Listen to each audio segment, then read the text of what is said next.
پچھلے سبق میں ہم نے اس بات کا ذکر کیا کہ زبان سیکھنے کے مراحل کیا ہیں، what are the stages of learning a language, اور اس میں ہم نے 4 اسٹیجز بیان کی تھیں۔ پہلی اسٹیج لسننگ اینڈ انڈرسٹینڈنگ، پھر اسٹیج 1.1 بہتر رفتار اور درستگی کے ساتھ سننا اور سمجھنا، پھر اسٹیج 2 یعنی بولنا، پھر اسٹیج 2.1 یعنی بہتر رفتار اور درستگی کے ساتھ بولنا، پھر اسٹیج 3 یعنی پڑھنا، پھر اسٹیج 3.1 یعنی improving the reading speed and accuracy یعنی بہتر رفتار اور درستگی کے ساتھ پڑھنا، پھر اسٹیج 4 رائٹنگ یعنی لکھنا، اور پھر اسٹیج 4.1 یعنی improving the writing speed and accuracy بہتر رفتار اور درستگی کے ساتھ بولنا۔ تو یہ وہ ترتیب ہے جس پہ کہ کوئی بھی زبان سیکھی جاتی ہے یا سیکھی جا سکتی ہے یا سیکھی جانی چاہیے، یہ تینوں باتیں ہو سکتی ہیں۔ اب جو ہم یہاں ذکر کرنے لگے ہیں وہ کسی بھی زبان کو سیکھنے کے فطری مراحل ہیں، یعنی کسی بھی علاقے کے لوگ جب اپنی مادری زبان سیکھتے ہیں تو اس کی کیا ترتیب ہوتی ہے۔ تو اس حوالے سے جو سٹیجز ہم نے ابھی ذکر کی اور جو سٹیجز ابھی ہم ذکر کرنے جا رہے ہیں، ان دونوں کو جب آپ ذہن میں رکھیں گے تو آپ کو بہت آسانی سے سمجھ میں آ جائے گا کہ کسی بھی دنیا کی زبان کو سیکھنا، کسی بھی ملک کی زبان کو سیکھنا نہایت آسان ہے اگر آپ اس ترتیب کو ذہن میں رکھیں، کیونکہ آپ کا ذہن کسی بھی زبان کو سمجھنے اور قابل استعمال حد تک سمجھنے کے لیے اسی ترتیب کو اختیار کرتا ہے۔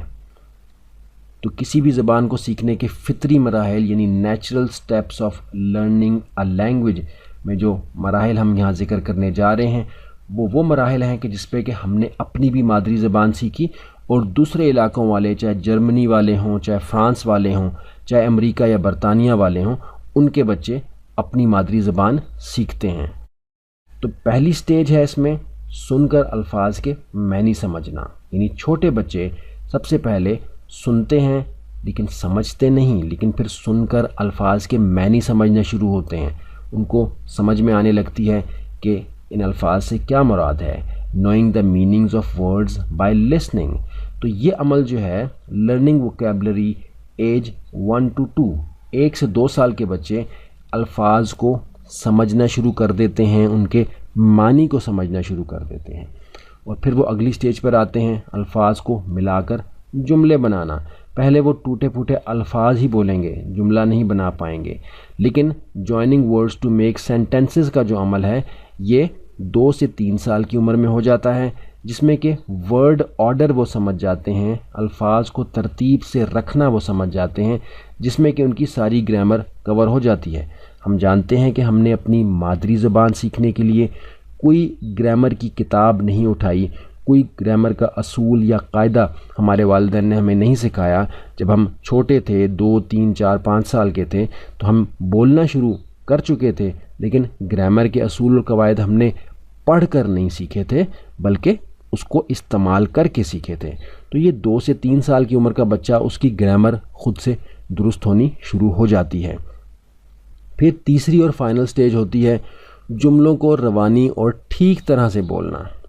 یعنی کیونکہ یہ کورس اسپوکن انگلش کے بارے میں ہے تو یہاں اسی سینیریو میں ہم بات کر رہے ہیں۔ ریڈنگ اور رائٹنگ اس کورس کا مقصد نہیں ہے، لیکن جو چیزیں اس میں بتائی جائیں گی ان کو جب آپ ریڈ کریں گے، جب رائٹ کریں گے، پڑھیں گے تو وہ چیزیں بھی آپ کی خود سے کور ہو جائیں گی، لیکن خصوصی طور پر یہ کورس اسپوکن انگلش کا ہے۔ اسی حوالے سے ہم یہاں تیسری سٹیج جو بتا رہے ہیں وہ جملوں کو روانی اور ٹھیک طرح بولنا، fluent and accurate in speaking, start speaking like a native speaker. 3 to 5 یعنی 3 سے 5 سال کی عمر کے بچے